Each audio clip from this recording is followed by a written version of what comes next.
Hi everyone, we're finally on. I say we because Sheridan is actually joining me today. She's grabbing our little decaf coffees from the coffee shop while I get us started here. So we had quite the morning and got our children all downtown for story time, handed them off to some other capable adults, and now we're jumping on here. So we will wait. I'll wait a minute to see if anyone jumps on. Make sure you guys can hear me. I'm sitting outside a little coffee shop in Redlands, so hopefully you can hear me. Thanks for writing some questions on our post. We had some good questions that we'll be going through today, and we'll see if anyone jumps on. I hope someone jumps on. I'm going to start by answering a question that I did not answer last week. I did not realize this question was posted, and then I went back looking for it today and I could not find it, but I remember at least part of the question. And the question just simply, hey Stephanie, let me know if you can hear me by giving a thumbs up or a wave or something. The question had to do with breastfeeding while pregnant. And I think maybe that's kind of what it said, like questions, breastfeeding while pregnant.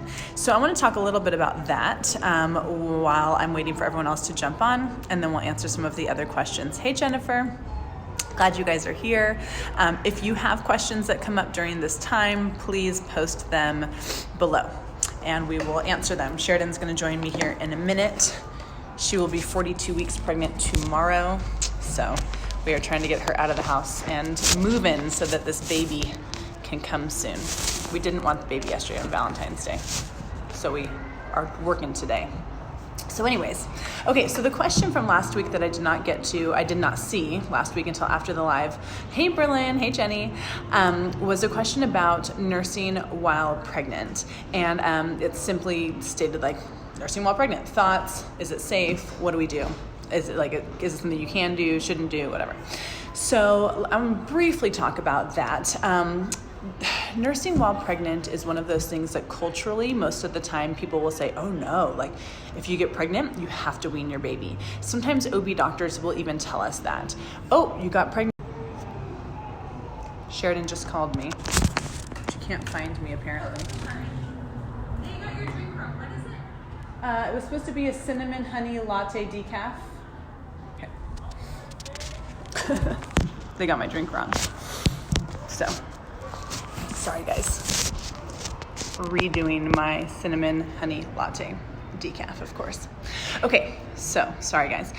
So a lot of times we hear from society, from our doctors, that we should not breastfeed while pregnant and that there is risk, and that the risk is that you will put yourself into labor or you will cause yourself to miscarry if you are breastfeeding while pregnant. And the thought behind that statement is that when you breastfeed, you release oxytocin.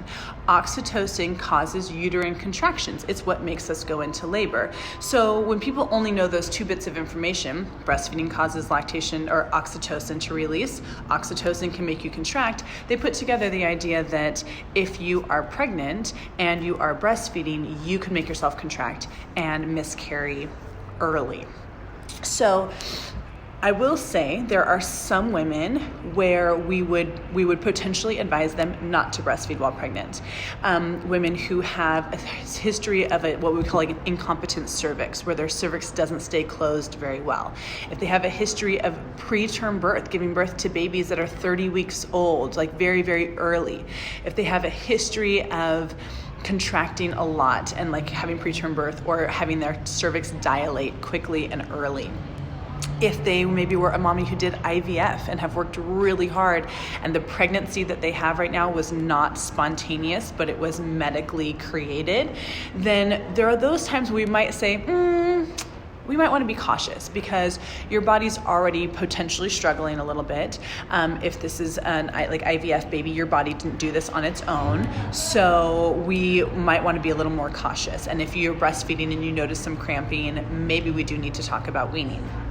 But for the typical woman, the 95% of people that we talk to, if you get pregnant while you are breastfeeding, it means your body can maintain that pregnancy while breastfeeding without any problem. So your body's not going to allow you to ovulate and grow a human if the oxytocin from breastfeeding is going to cause you to miscarry. So when you are breastfeeding frequently, your body gets a level of oxytocin, kind of what we'd consider, what's the term? It gets used to that level of oxytocin, right?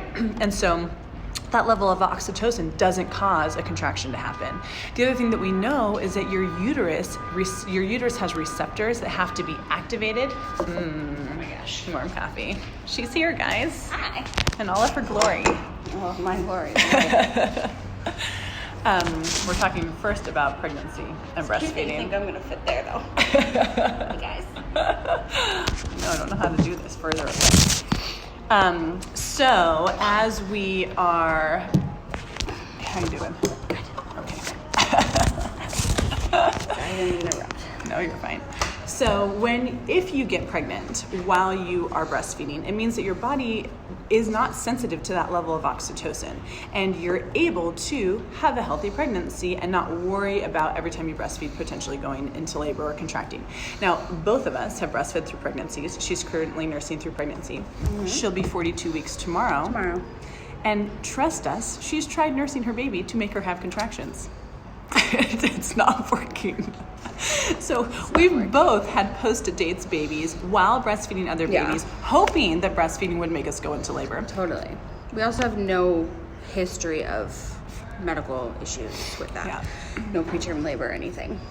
Yeah, so like I had said before, if you have a history of any of those things, there's like this little red flag. But if you don't, then often your body's not going to, the oxytocin that's released during breastfeeding is not going to make a difference until your uterus is ready. And then it really helps. Then you vomit a lot. That's true. But not until you're in labor. Push it along for a smidge. Exactly. And I think, Berlin, you had said that too, that you nursed Noah like in early labor and it was like so intense. Yeah, it can help, but not till then. In the moment, it can help. Yeah. Kind of, similar to like sex. Mm-hmm. Like it can help push you over if you're right about there, but it's not going to cause you to go into labor. Right. Or people couldn't have sex for a whole 9 months that they were pregnant. Right. Or they had babies. The other thing people often talk about when it comes to being pregnant and breastfeeding is that, what if the baby inside doesn't get the nutrients that they need because your bigger baby's breastfeeding? And that's just simply not true. Your body will cater to the baby you're growing, and if your body's not, if you are lacking nutrients and stuff, the baby who's growing is going to get what it needs, and the baby who's breastfeeding is going to be the one who's going to get not quite as much. By about somewhere around 17 weeks, your milk's going to change to colostrum for most women. So then they're only getting small amounts of like really calorie dense and like with a lot of immunity, that kind of stuff. Yeah. So your bigger baby's getting little bits of colostrum for your whole pregnancy, but your body will cater to the baby inside you. You don't have to worry about that baby not getting what it needs. We do often encourage moms to just make sure you're eating enough calories and things like that because you are sustaining. Which isn't really a problem in this country usually. No. You can usually get enough. But it is something to think about, and enough fluids, water. Fluids, absolutely. Yeah. The other thing, what is the other thing that people often worry about with, I feel like there was one more thing. Baby not getting, they often worry about like, what's this transition going to be when the new baby is born? Oh, yeah. Like, will my new baby get colostrum? What will happen? And yeah, once again, we know, well, you can tell them what you're anticipating. So with, when Owen was still nursing, he got, probably, I think my milk came in about a day and a half later. So when Isla came out, she got colostrum, lots of colostrum, and he got lots of colostrum. And then my milk fully came in about 36 hours, I would say. And then they both got milk, which, you have to remember too that newborn milk is colostrum plus fluid. Like there's no, like it's just more liquid. You still get all the colostrum is still, the benefits is still there. So yeah, all the protein and stuff in the colostrum is still there. It's just more bigger volume. fluid. Yeah, bigger volume. Yeah, one of the things people often notice with their older baby is that because there's this increase in volume and your body goes, oh, we're feeding 2 babies this time, is that you often have a lot of milk, like an oversupply for a little while. And sometimes that bigger baby, that 2-year-old, goes for a while without even wanting to eat very much solids. Right. They just get super full. Totally. So we're kind of anticipating that potentially with Isla. Like she's still really interested in nursing, Right. and it's helpful to help. comes, I think it helps the transition with them nursing and seeing the baby nurse, and then they nurse, and they can learn to take turns with the baby or tandem. So it can be a helpful tool that way. Also, just with the milk coming in, the toddler can really help manage that. Bring it in fast. The most efficient pump ever. And help if you're just feeling really full. Sometimes they'll just be nice and like take some out. So Call the newborn's her. not drowning, which my newborns have drowned for the last 2 because we just have a ton of milk, but they manage. Yes. Okay, so will you pull up on your phone the questions? And we'll go through some of the questions that were posted yesterday. I'm wrong. Nope, that's not what I want. Questions that were posted. If you go to These comments? No, here, and then let's just see.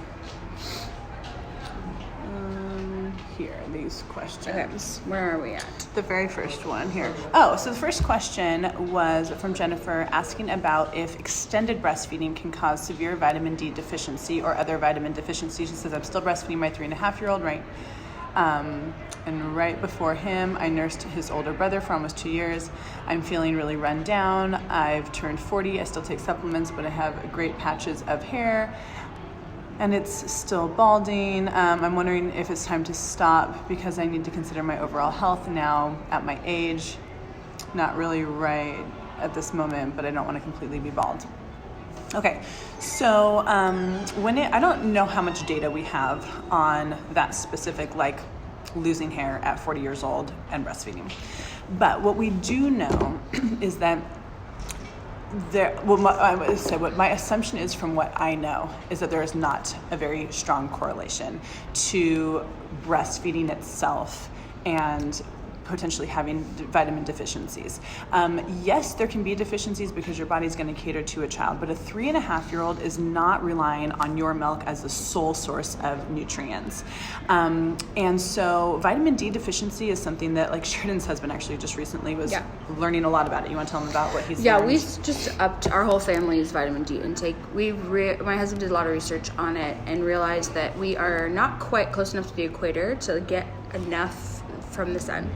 So we supplement with little vitamins for us and our kids. And for a breastfeeding mama, you need to be taking somewhere between like 4,000 to 6,000 units to transfer it through your breast milk for your baby. But I think it's pretty safe to assume that most people living even in Southern California are somewhat deficient. And it's really hard to overdose on vitamin D, so it's probably a good idea to supplement with it anyway. So we usually recommend that you take a multivitamin, like whatever you took prenatally, you should continue taking while you are breastfeeding. But vitamin D, if you have had lab results done and you have a vitamin D deficiency, that's not because of breastfeeding. It's probably because you need to supplement with vitamin D because we don't get enough from the sun. Right. We don't get enough from our food. Right. And whether you're breastfeeding or not, you would need to supplement. You need to supplement with vitamin anyway. D. Yeah, and especially with something like balding, I feel like getting more information would be helpful. Like just getting all your labs drawn and figuring out if there's other deficiencies, not just vitamin D, and getting like a full idea of what you might need to be supplementing with. Yeah, I think, hair loss is one of those potential indications that there's some type of deficiency happening. It also can be an indication of just age, which we can't change. Right. So I think without having lab results, it's hard to say like there's a clear connection between a specific vitamin. But we do recommend that you take supplements when you're breastfeeding. Take some vitamin D. And take some vitamin D for sure. It won't hurt you, is right. You can easily take a lot. It's a little farther away from us. No, go sideways. I know. If we do this, does it mess you guys up? You can't turn your phone while recording. Don't do that. Don't do that. Mad at us. Let's see. I'll put it against my bag. Let's see if I can, I need it further away.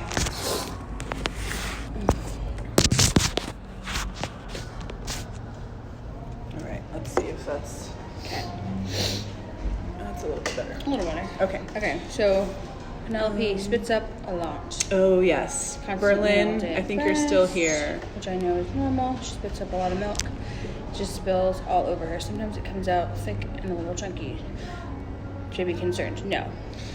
So Short answer, no. Short answer, No, that Berlin sounds is no. perfect. So sounds just like a second baby. Yeah, so for people who don't know, Berlin, she just had her second baby about 2 weeks ago, and she is still nursing her first baby. So typical second baby situation when you're in this, way too much milk. Yeah, so much milk. So much milk, and she's just getting full.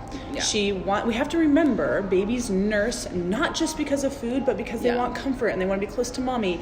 So when you have a ton of milk, sometimes that means they feed and they feed and they feed, and they're like, oh, I'm so full. Yeah. And I want to be close to my mom, so I want to teeny, feed. teeny tiny stomachs. Yeah, teeny tiny stomach. So yeah, I would not at all be concerned with No. these. And the chunky spitting is up. just partially digested. Mm-hmm. The only thing, I mean, burping her is fine. You can do that if she's uncomfortable. You don't have to.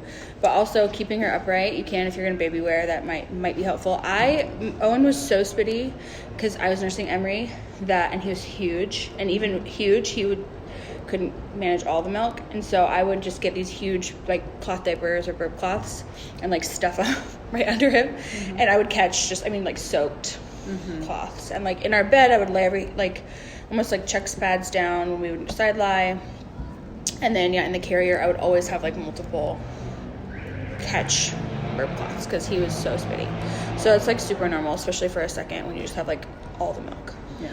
And that behavior is not like abnormal even for months. Like some kids are just spitty for months. Might just be a spitty baby. Yeah. So you'll know that in months from now and if this is just her norm, that she's just going to be a spitty kid. Especially if there's not a lot of other things. If she's just spitty and she's happy, then it's when they're spitty and they're colicky and they're fussy, and like then we go, okay, maybe there's reflux or something going on. Right. But or if just she's spitty and she's not peeing and pooping, like if it's if there's no diapers, then that's a definite concern. But otherwise, normal. Yeah, normal. Annoying. Sorry. Messy, but sticky, smelly sometimes, but pretty typical for that second baby. Okay. Big boob question. Love these. Okay, so I just thought of one. Baby boy is 6 years old, has a shallow latch, feels like he's slipping off the nipple. So Allison, since I know you a little bit and I know your story a little bit, I don't think that this is atypical considering he was early. And like preemie, really. I mean, 37 and 2, I think, is when he delivered. And so we, in breastfeeding world, consider that premature. Your OB doctor will say he's fully developed, it's fine, it's not a big deal. But from a breastfeeding standpoint, no. Even a 39-weeker can be premature in breastfeeding world if they were not ready to come, if they were induced or they were forced out. And I know that you had some blood pressure challenges, and I'm really glad that he did deliver because that was what was safest for both of you. But you can expect he may have challenges for the next 3 to 4 weeks. So it's a matter of finding ways to help him. The best thing possible is for us to like hands-on help you or have Carolina come to your house and help you so that we can make sure you can get a really good deep latch. But I wouldn't expect him to be able to do it for weeks on his own. He's going to need a lot of help, a lot of support. You're going to need to support his head a lot, your breast a lot. And really want to try to activate his instincts as best you can. So putting him skin to skin as much as possible, getting him in a good like natural feeding position, not so much cradle, not swaddled. Make sure that like you change his diaper like he's awake and like ready to like chomp.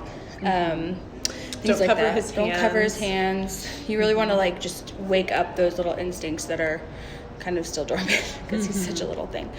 But and at that age you do want to pay attention to how much he's sleeping. Sometimes babies at that age can sleep a lot. Too much, because they're still fetal brain. Because they think they're getting it through the umbilical cord and they don't need to wake up and eat. So making sure that you're paying attention to how often he's eating.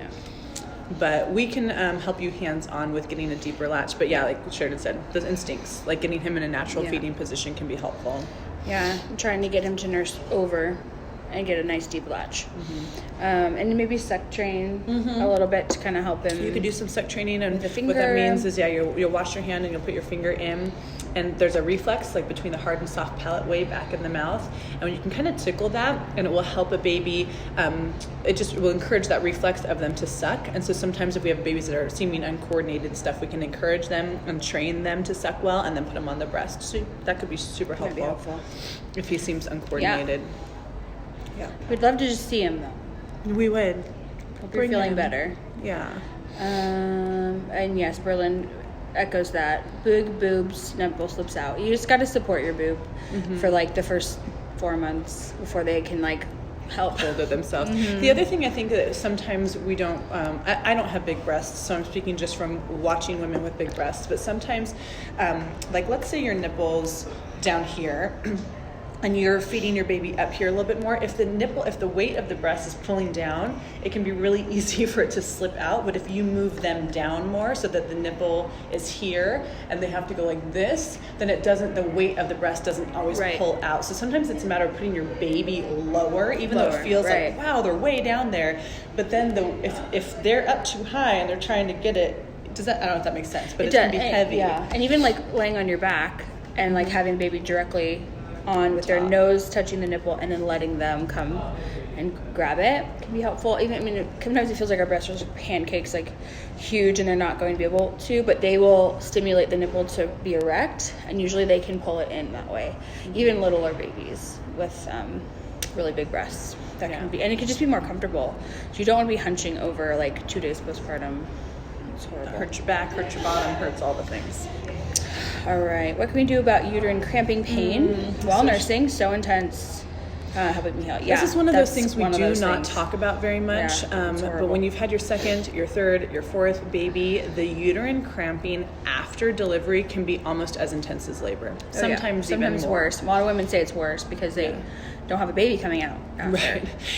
And it sometimes comes kind of spontaneously. Like you latch your baby and all of a sudden you're in the middle of this really intense contraction. Yeah. So it doesn't get better with every baby. It gets worse with every baby, unfortunately. So really, like seriously, just take some medication. Take some pain meds. There's some tinctures that our midwives recommend that can be helpful. Strains. But it usually doesn't last more than like 3 days. Usually.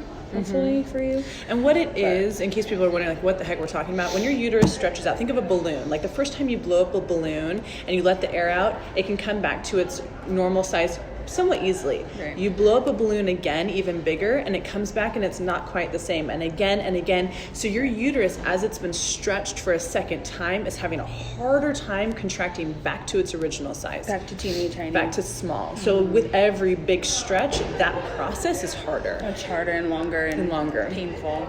It really is. We're so sorry. And both of us have had natural births, but the minute our babies were out, we're like, give us the meds. Give us all the meds. Yeah, for sure. That's a real thing. What is it? Wish Garden is the company that has a really good herb that you can take and postpartum. And just take Tylenol, ibuprofen, like even a heat pack sometimes can be helpful. Like all the cramping on your stuff that works for you for your period, whatever you do for a heavy period. Yeah, and that it should pass in a couple days. Okay. Currently only breastfeeding and don't pump unless I need relief because she overslept. For the last 2 days, I feel like I'm full, tender, and gorged, and very, very quickly, and then need to pump. I'm afraid it's going to cause an oversupply. Also, when it's full, could the baby maybe not like that? I feel like she doesn't drink from the breast very much, making it worse. I'm afraid I'm going to get clogged ducts or mastitis. How can I avoid? Or am I overthinking? No, this is a really good question. This is like very nuanced. One of those things that when you kind of have to learn your body with this. So you could be how old the baby is. If you're probably little, I would assume. Oh, she almost 2 months maybe. I feel like she's almost 2 months now. Okay. So little baby. Okay. Little, yeah. So you're totally right. Like if you pump too much, you can cause an oversupply. So you want to be really careful with that. And even if she's overslept at this age, you might just want to put her on and dream feed her instead of pump, just to kind of be careful about regulating yourself down. And dream feeding is when you take a sleeping baby and literally put them on your boob, and they, in their sleep, go... And they take some of the milk and they take out. some milk. The other thing that I would also do is when you say pump, we don't really know what you mean. So like if you're really feeling engorged, baby doesn't want to take the breast, hand express it out. So basically you would just massage your breast and let the milk just drip out. You're not going to do any aggressive. You're not going to put it on like an electric pump for 20 minutes. No, so absolutely there's a huge difference between like pumping because you're at work and you need to like empty your breast, so to say, to have milk for your baby. Like a feeding versus I'm feeling super full and I'm uncomfortable and I just need comfort. So like pumping for comfort could be hand expressing. It might be just taking a little hand pump for 5 minutes, a haka for a couple minutes, getting in a hot shower and just letting some of the milk run out. If you only have an electric pump, then putting it on for like 2 or 3 minutes, like or just to stimulate your let letdown and let it drip. Let it come out. So you're going to just push that milk out so that your breast is just softer. Mm-hmm. So you don't want... You're not going to try to empty the breast. Yeah. Because it's the emptying of the breast that really stimulates your body to make more. But moving a little bit of it is not going to cause as much. And it might soften it so that she's more likely to take it. Mm-hmm.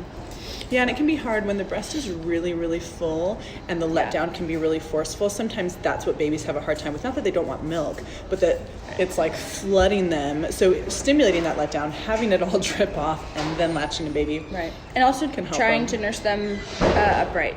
Mm-hmm. If you can do the natural position where you're leaning back and have the baby over, where they can have more control instead of just like just gagging them, that can also be helpful with really full breasts. But yeah, you want to be really careful with pumping at this stage. Her baby's 2 months old. Okay. Yeah. Yeah. So not overthinking, but yeah, I would just be careful because you don't want to. You do want to keep an eye out for clogged ducts and mastitis because that can come on quickly. So you do want to just gently try to soften. Just soften the breast. Yeah. Pump a little bit, a couple minutes, and nurse. And nurse like crazy. Yeah. Dream feeding would be a great option. Dream feeding would be a great option. So I was reading through this. Okay. Christina has a question about her work situation and pumping, and her employer basically saying she has to use her breaks to pump, and that she cannot put her 2 10-minute breaks together for a 20-minute break. To be really honest with you, Christina, I do not know the nuances of the law. You can look up breastfeeding California. There's the law is online. I don't know exactly it's in one of our reference books at home, but the law is online. Also, a really good resource for this is the coalition, the Inland Empire Breastfeeding Coalition. They manage these types of things and help women navigate these things with employers. And I would say, Christina, it would be a big deal if you were nursing a 3-month-old and you had to maintain supply for a 3-month-old. Like, I would be feeling like, oh my gosh, we got to get this figured out. We got to fight for your rights. But considering this is like a brand new job for you and your daughter's over 2, I think it's not as crucial that we like battle this situation like right away and figure out. I think it's probably more important that you have conversations and like get good rapport with your employer and like figure out a way for them to like see your side and like have conversation, just have it not be like a you better give me my pump breaks or I'm out of here type thing, because that would be true if you had a 3-month-old that you had to feed. Right. And I'm surprised you're pumping at all. Yeah. With a 2-year-old. Because I mean, I know because she's still breastfeeding, but the transition, you could even transition to pumping less at work because she can make up for it at home, and then it would just be less for you to do. I think most women hate pumping at work, and so we usually say at a year you can transition off of that and just nurse baby at home because your supply is established. You don't need to worry about that. She was feeling, I think last week, Christina, you had said she was just feeling really full, she was getting like really full and that's why I would say I wouldn't even pump. I might even just like have something like those cups that catch milk and then stimulate it and like let it just drip into those cups to save the milk, if you can. But having to like do a full pump with a 2-year-old seems like a lot of extra work that you just don't necessarily need. And of course you can do that if you want, but so she's still having sharp pains at 12 and 3. Yeah, that's your letdown. I think that's your letdown. And so you could put those cups, I don't know if you know what cups we're talking about, but they're like these plastic like shell type cups. Shell Often cups. people use them to protect their nipple if their nipple is damaged, but it also has a like Can catch reservoir to catch milk. So You can putting save those it. in your bra, like at 11:30 when you know like, okay, at 12 I'm going to have this let down, could be really helpful. And the less you pump at work, the more your body will get regulated and you won't have those pains Right. anymore. You won't be full anymore at 12 and at 3. Right. The only reason you're continuing to have them is because you're pumping. Yeah. So it's it's maybe something we should figure out, helping you work Just away adjust from your schedule so that when you get home, your breasts are full and ready, and then maybe like right before bed or something would be the 2 times that are like really intense. Yeah, Because that's a lot with a new job and trying to pump for a 2-year-old. That's a lot. that's a lot. Yeah, it's So a lot to manage. We should talk more like one-on-one so we know kind of your specific situation. Would be more helpful. Okay. Were there any other questions? That was all on that. Okay, so Should then I let me check this? see. There's a few. Is that right now? This is right now. Yeah. Oh, repost time for the group on Tuesday. Yeah, Oh, yeah. Tuesday's group is always 9 I already to posted 11. that. This is a long time ago. What am I doing? Let's see what's on here. So Kathleen asks, is pumping for 20 minutes necessary? So the amount of time you pump for is dependent on a few things. Depends on why you're pumping. If you're pumping just for relief, then you only need to pump for a couple minutes. If you are pumping because you are trying to increase your supply, then you're actually going to pump like 2 minutes past when you see the last drops coming out. So like you're pumping, you probably have your letdown, you have like a little bit of this kind of squirting that happens, and then just some dripping, and then you're going to pay attention to when the dripping stops, and you're going to pump for like 2 more minutes after the dripping stops if you're working to increase your supply.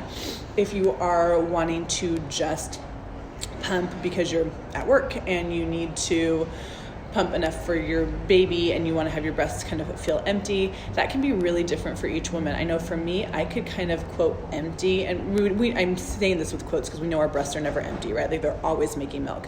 But I could get the milk that was currently super available to me while I was working, and I would work like down and up and around, but I could quote empty my breasts in about 10 minutes. I have very small breasts. I could sit on the pump for 20 minutes and not get any more because my storage capacity held enough that in like 10 minutes, I could kind of get it out.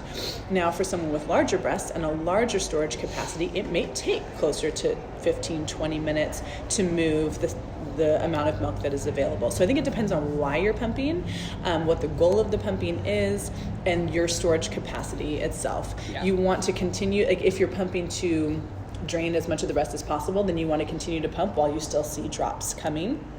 But if you get to, you're pumping and nothing's coming out, then you can stop.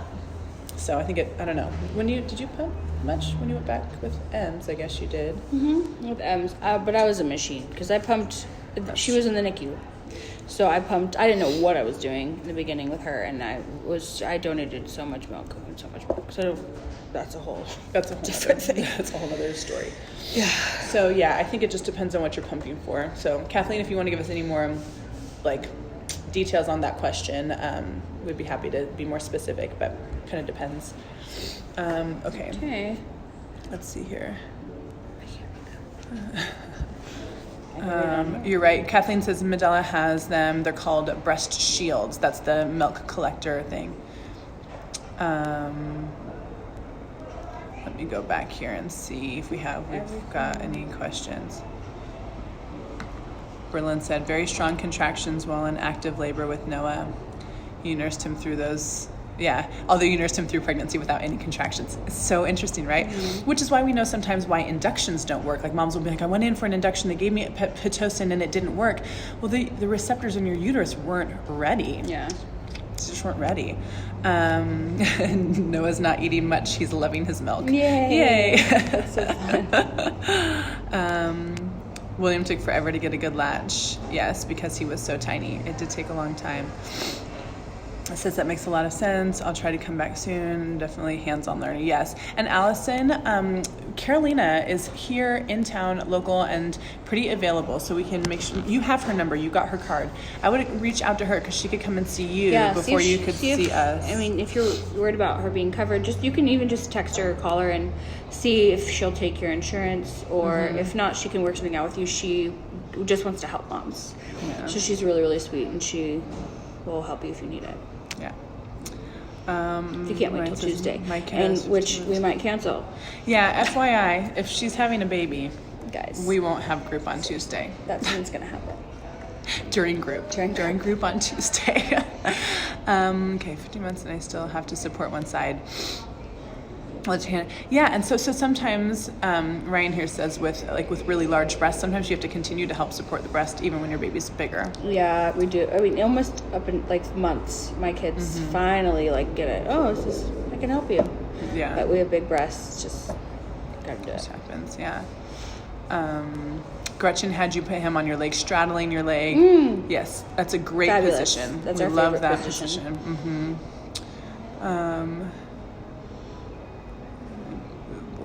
Okay, thank you. I've been teething too due to that, especially sideline, because my boobs will cover her face.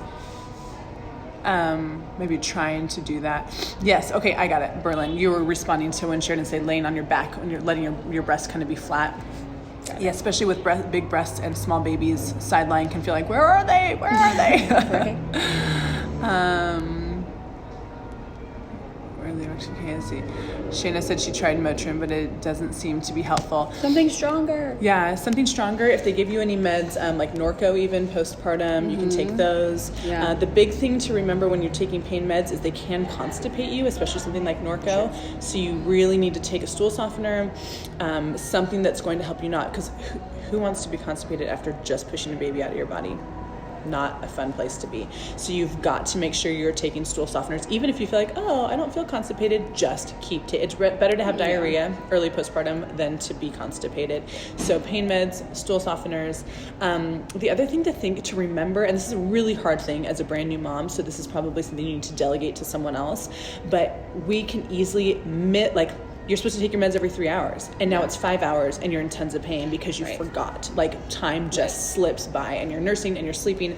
So literally setting an alarm or putting that on someone else's radar of please, every 3 hours, hand me this medication. Just give it to me. Whether I say I'm in pain or not, because it's working potentially, and you're only going to notice it's not working once it's been too long. It's too late, and then you have to and wait then you're playing again catch for up. it to catch up. Yeah.